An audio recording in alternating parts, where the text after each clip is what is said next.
Good afternoon बच्चों। आज के वीडियो में हम पढ़ेंगे प्लानिंग प्रोसेस। बहुत इंपॉर्टेंट क्वेश्चन है ये, और ये 100% श्योर है ये आता ही है। या तो पूरा उठा के भी दे सकते हैं आपको ज़्यादा नंबर में, या आपको कोई भी हेडिंग उठा के दे देंगे जिसे लिस्टिंग वेरियस अल्टरनेटिव्स या इवैल्यूएशन ऑफ डिफरेंट अल्टरनेटिव्स, कोई भी उठा के दे देंगे, आपको एक्सप्लेन करने को बोल देंगे। ये लिमिटेशन ऑफ प्लानिंग और प्लानिंग प्रोसेस ये बहुत इंपॉर्टेंट है और सबको बहुत अच्छे से करना है। ये तो बिल्कुल आना ही है, इसमें से क्वेश्चन बनना ही है, तो ये बिल्कुल रट लेना बिल्कुल अच्छे से, ठीक है। सर इसका फर्स्ट पॉइंट देखिए आप, प्लानिंग प्रोसेस का setting up of the objectives. आपने पढ़ा है ना प्लानिंग, जो प्लानिंग फंक्शन में मैनेजर जो स्टार्ट ही करता है, तो सबसे पहले जैसे ही प्लानिंग फंक्शन स्टार्ट होता है तो मैनेजर क्या करता है कि सबसे पहले ऑब्जेक्ट सेटअप करता है, ठीक है। जैसे ही प्लान स्टार्ट कर रहा है तो उसको उसको एज्यूम करना पड़ता है कि क्या क्या हो सकता है, क्या क्या हो सकता है, फॉरकास्ट करना पड़ता है। तो सबसे पहले ऑब्जेक्ट तो उसको डिसाइड करना पड़ेगा ना, प्लानिंग कर रहा है एडवांस में कि उद्देश्य क्या है उसका।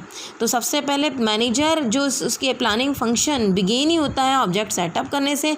फिर क्योंकि जितनी भी पॉलिसी बनाएगा, प्रोसीजर बनाएगा, मेथड बनाएगा ऑर्गेनाइजेशन को अचीव करने के लिए, ठीक है, तो वो किसके ऊपर डिपेंड रहेगी, ऑब्जेक्ट के ऊपर। इसलिए मैनेजर को ये क्या सेटअप करना चाहिए, जो भी ऑब्जेक्ट जो भी सेटअप कर रहा है वो एकदम स्पष्ट होना चाहिए, ताकि प्लानिंग में कोई गड़बड़ नहीं हो। क्योंकि अगर ये अस्पष्ट रहेगा तो सब कुछ गड़बड़ हो जाएगा। प्लानिंग भी अगर मतलब स्पष्ट रूप से नहीं होगा जो ऑब्जेक्टिव, तो ऐसी कंडीशन में स्पष्ट प्लानिंग कैसे बनेगी, कन्फ्यूजन वाली प्लानिंग बनेगी फिर, ठीक है। तो ऑब्जेक्ट ऑफ द कंपनी, जब भी हम ऑब्जेक्ट डिसाइड कर रहे हैं कंपनी का, तो हम ये उद्देश्य डिसाइड करते वक्त तो हमको ये भी ध्यान रखना चाहिए कि हमारे पास फिजिकल और फाइनेंशियल रिसोर्सेज कितना है कंपनी के पास। फिजिकल मतलब मशीनरी टूल्स वगैरह, फाइनेंशियल मतलब पैसा, ठीक है। और फिजिकल में मशीनरी टूल्स और मैन पावर भी आ जाएगा, और फाइनेंशियल रिसोर्सेज में पैसा वगैरह ये है कितना है। जैसे हम सिर्फ 1000 गुड्स बना सकते हैं और हमने टारगेट अपना ऑब्जेक्ट कितना सेटअप कर लिया कि 2000, तो ऐसी कंडीशन में और हमारे पास मशीन भी कम है तो हम ये ऑब्जेक्ट तो पूरा कर ही नहीं पाएंगे ना। तो हमें जो भी ऑब्जेक्ट डिसाइड कर रहे हैं तो हमें ये ध्यान रखना चाहिए कि हमारे पास फिजिकल रिसोर्सेज और फाइनेंशियल रिसोर्सेज, फिजिकल रिसोर्सेज क्या, मशीनरी टूल्स मैन पावर कितना है, और फाइनेंशियल रिसोर्सेज कितना है जो हम टाइम पे पूरा कर सकें, ठीक है। और मैनेजर जब भी प्लान सेटअप करता है, गोल सेटअप करता है, ठीक है, उद्देश्य डिसाइड करता है, तो ऐसा होना चाहिए कि जो क्विकली टाइम पे अचीव हो सके, ऐसा होना चाहिए। ऐसा नहीं होना चाहिए कि जो मतलब ये ना हमने तो उद्देश्य सेटअप कर दिया और वो अचीव नहीं हो पा रहा समय पे, ठीक है। और जैसे ही उद्देश्य सेटअप किया जाए तो ये उद्देश्य जो भी है वो क्लियरली कम्युनिकेट यानी बताना चाहिए किसको, सारे एम्प्लॉयज़ को। समझ में आया प्लान ये वाला पॉइंट। प्लानिंग फंक्शन जो शुरू होता है ऑब्जेक्ट सेटअप करने से, क्यों, क्योंकि जितनी भी पॉलिसी प्रोसीजर मेथड जो बनाई गई है वो उद्देश्य को अचीव करने के लिए, तो उद्देश्य तो पता होना चाहिए, तब तो उस हिसाब से पॉलिसी प्रोसीजर मेथड डिसाइड करेंगे, और ये उद्देश्य स्पष्ट रूप से होना चाहिए सेटअप, ठीक है। जो भी ऑब्जेक्ट सेटअप कर रहे हैं तो हमें कंपनी के लिए तो ये हमें पता होना चाहिए, ध्यान रखना चाहिए कि हमारे पास फिजिकल और फाइनेंशियल रिसोर्सेज कितनी है। और मैनेजर जब उद्देश्य सेटअप कर रहा है तो ये ध्यान रखना चाहिए क्विकली और टाइम पे पूरा होना चाहिए उद्देश्य। और जो उद्देश्य सेटअप करने के बाद उसे ये सारा जो उद्देश्य जो भी डिसाइड किया है, सेटअप किया है, वो एम्प्लॉयज़ को स्पष्ट रूप से बता देना चाहिए, क्लियर हो, और उनसे कंफर्म भी कर लेना चाहिए कि वो क्लियर हुआ है कि नहीं, तभी तो वो 100% एफर्ट कर पाएंगे, ठीक है। डेवलपिंग प्रेमिसेस का मतलब क्या होता है कि हम क्या करते हैं, अज्यूम कर लेते हैं ना कि फ्यूचर में क्या क्या हो सकता है, क्या क्या हो सकता है, उस हिसाब से हम कच्चा माल खरीद के रख लेंगे, मेथड अपना लेंगे, ठीक है। और कई प्रकार के पहले से हम अपनी तैयारी रखेंगे ताकि वो प्रॉब्लम को फेस कर सकें, ठीक है। प्रेमिसेस किसके आधार, प्रेमिसेस के आधार पे ही प्लान बनाया जाता है।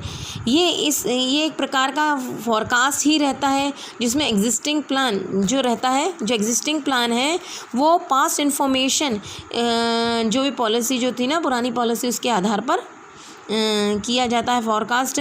ये एक तरीके से टोटल अजम्पशन रहता है, मतलब ये प्रेमिसेस है, ठीक है। और इसमें ज़्यादातर किसके बारे में अज्यूम किया जाता है कि हम क्या टेक्निक रहेगी इन्फॉर्मेशन इकट्ठी करने की, कॉमन फॉरकास्ट क्या क्या हो गए हमारे कि किस किस चीज़ के बारे में अनुमान लगाया जाता है, डिमांड क्या हो सकती है, प्रोडक्ट की डिमांड कितनी हो सकती है प्रोडक्ट की, तो हम पहले से तैयारी रखें उतना प्रोडक्ट प्रोड्यूस करके रख सकें। ठीक है, गवर्नमेंट की पॉलिसी या क्या चेंज हो सकता है, कॉम्पिटिटिव पॉलिसी क्या हो सकती है, टैक्स रेट में क्या परिवर्तन हो सकता है। आ गया। प्रीमिसेस का मतलब रहता है फ्यूचर के बारे में अनुमान लगा लेना और उसी के आधार पर प्लान प्रिपेयर किया जाता है। ठीक है, और ये पास्ट इन्फॉर्मेशन के आधार पर होता है। टोटल जो एग्रीमेंट है वो सारे एजम्पशन के ऊपर आधारित रहता है और ये जो अनुमान लगाया जाता है ज़्यादातर कॉमन काय का डिमांड कितनी रहेगी प्रोडक्ट की, गवर्नमेंट में क्या परिवर्तन हो रहा पॉलिसी वगैरह में, ठीक है, या रूल रेगुलेशन में, और कॉम्पिटिटिव पॉलिसी में क्या चेंज हो रहा है, टैक्स रेट में क्या परिवर्तन हो रहा है। ठीक है, अब थर्ड पॉइंट देखिए, listing the various alternative for achieving the objectives. देखो बहुत सारे ऑप्शंस होते हैं हमारे ऑब्जेक्ट को अचीव करने के लिए, जो भी हमारा उद्देश्य हमने डिसाइड किया है, सेटअप किया है, तो बहुत सारे ऑप्शंस होते हैं उस उद्देश्य को प्राप्त करने के लिए। तो उनमें से हम लिस्ट बना लेते हैं कौन कौन से ऑप्शंस हैं। After setting up of an objective, manager क्या करता है, लिस्ट बनाता है ऑर्गेनाइजेशन के लिए ताकि ऑब्जेक्ट अचीव कर सके, क्योंकि कई तरीके से उद्देश्य को अचीव कर सकते हैं। ठीक है, तो वेज क्या है वो जानना, उसकी लिस्ट तैयार करते हैं। जैसे ऑब्जेक्ट क्या है, सेल बढ़ाना, हमको इस साल 10% सेल बढ़ाना है, तो 10% सेल बढ़ाने के बहुत सारे तरीके हैं। प्रोडक्ट की लाइन बढ़ा दें, डिस्काउंट ऑफ़र कर दें, ठीक है, इंक्रीज़ कर दें एक्सपेंडिचर का पे, एडवर्टाइजमेंट में, मार्केट में अपना शेयर बढ़ा दें, बेचते हैं ना जो, सेल्समैन और अपॉइंट कर दें ताकि घर घर जाके बेचें।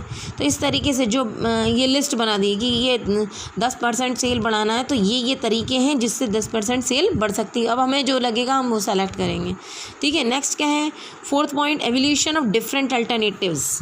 अब हमने मालूम क्या किया, ये लिस्ट तो तैयार कर ली कि सेल को बढ़ाने के लिए ये तरीके से हम सेल बढ़ा सकते हैं 10%।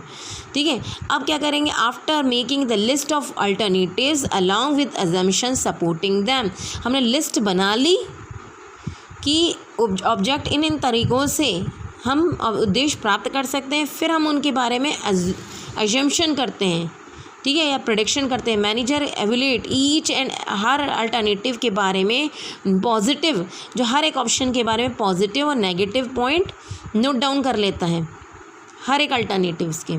ठीक है, फिर क्या करता है, वो मेथड वो अल्टरनेटिव को एलिमिनेट कर देता है जिसमें सबसे ज़्यादा नेगेटिव पॉइंट ज़्यादा हों, ठीक है, पॉजिटिव पॉइंट के कंपैरिजन में, और उसको एलिमिनेट कर देता है जिसमें नेगेटिव पॉइंट हो, और जिसमें सबसे ज़्यादा पॉजिटिव पॉइंट हो, नेगेटिव पॉइंट कम हो और वो प्रैक्टिकल हो, उसको वो सेलेक्ट कर लेता है। समझ में आया। एवोल्यूशन ऑफ डिफरेंट अल्टरनेटिव्स में इसमें बोला है कि लिस्ट बना लेते हैं बहुत सारे जो तरीके हैं ऑब्जेक्ट को पाने के लिए, और उसके अजम्पशन मतलब उसके बारे में पता कर लेते हैं, और प्रत्येक जो ऑप्शन रहते हैं अल्टरनेटिव्स रहते हैं उसके पॉजिटिव और नेगेटिव पॉइंट नोट डाउन कर लेते हैं। वो पॉलिसी जो वो अल्टरनेटिव जिसमें बहुत सारे नेगेटिव पॉइंट्स रहते हैं, पॉजिटिव पॉइंट कम होते हैं और प्रैक्टिकल नहीं होता है, तो उसको अल्टरनेटिव को हटा देते हैं, और जिसमें पॉजिटिव पॉइंट ज़्यादा हो, नेगेटिव कम हो और प्रैक्टिकल हो ज़्यादा उस अल्टरनेटिव को हम सेलेक्ट कर लेते हैं। क्लियर। नेक्स्ट क्या है, सेलेक्टिंग एन अल्टरनेटिव्स। ठीक है, अब इन्फॉर्मेशन इकट्ठी कर ली पॉजिटिव, अब चुनना उनमें से बेस्ट अल्टरनेटिव सेलेक्ट करना। ये कोई मैथमेटिकल फार्मूला नहीं है कि मतलब ये मतलब जैसे अपन वैल्यू डालते हैं, परसेंटेज जिसके ज़्यादा आ जाते हैं वो सेलेक्ट कर लेते हैं। ठीक है, मेथड को सेलेक्ट करने के लिए कभी कभी क्या होता है कि हम एक मेथड एक ऑप्शन की जगह हमको क्या होता है अल्टरनेटिव मतलब इन्हें जो ऑप्शंस रहते हैं उनके कॉम्बिनेशन भी सेलेक्ट करते हैं। ठीक है, ऑप्शन भी सेलेक्ट करते हैं, इन दोनों का दो तीन अल्टरनेटिव को कॉम्बिनेशन करके भी सेलेक्ट करते हैं। तो मोस्ट आइडियल प्लान जो रहता है वो ज़्यादातर कैसा होना चाहिए, जो अच्छा आदर्श प्लान कैसा रहता है, वो प्रैक्टिकल होना चाहिए, प्रॉफिटेबल होना चाहिए, जिसमें नेगेटिव पॉइंट कम से कम होना चाहिए। ठीक है, फिर से देख लिए सेलेक्टिंग एन अल्टरनेटिव का मतलब क्या होगा, बेस्ट अल्टरनेटिव सेलेक्ट किया जाता है। इसके लिए कोई फॉर्मूला नहीं रहता है। कभी कभी एक अल्टरनेटिव के बदले हम कॉम्बिनेशन लेते हैं डिफरेंट अल्टरनेटिव्स के। और एक आदर्श प्लान वो होता है जो जितना ज़्यादा प्रैक्टिकल होता है, प्रॉफिटेबल होता है और नेगेटिव पॉइंट्स कम से कम होते हैं जिसमें, ठीक है।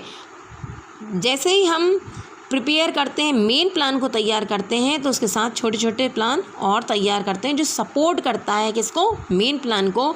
ये जो प्लान रहता है वो किससे, परफॉर्मेंस से रिलेटेड रहता है, किसके, रूटीन, जो रूटीन और एक्टिविटी हो रही ना ऑर्गेनाइजेशन, उससे रिलेटेड रहता है, ठीक है। इसको क्या, these are derived from major plan, ये क्या रहता है, इससे ड्राइव्ड होता है किससे, मेजर प्लान से, इसलिए इसको डेरिवेटिव प्लान भी कहा जाता है। ये ड्राइव्ड होता है किससे, मेजर प्लान से, इसको डेरिवेटिव प्लान कहते हैं। और ये जो प्लान रहता है ये ऑब्जेक्ट को, जो मेन प्लान के ऑब्जेक्ट को अचीव करने में हेल्प करता है एक तरीके से। और कॉमन जो सपोर्टिव प्लान रहता है, कॉमन सपोर्टिव प्लान रहते हैं कि जैसे इक्विपमेंट खरीदना, प्लान करना किसको, कितना भर्ती करेंगे एम्प्लॉयज़ को, चुनाव करना किसका, एम्प्लॉयज़ का, और प्लान किसका रहेगा, कच्चे माल खरीदने का, ठीक है। Thank you.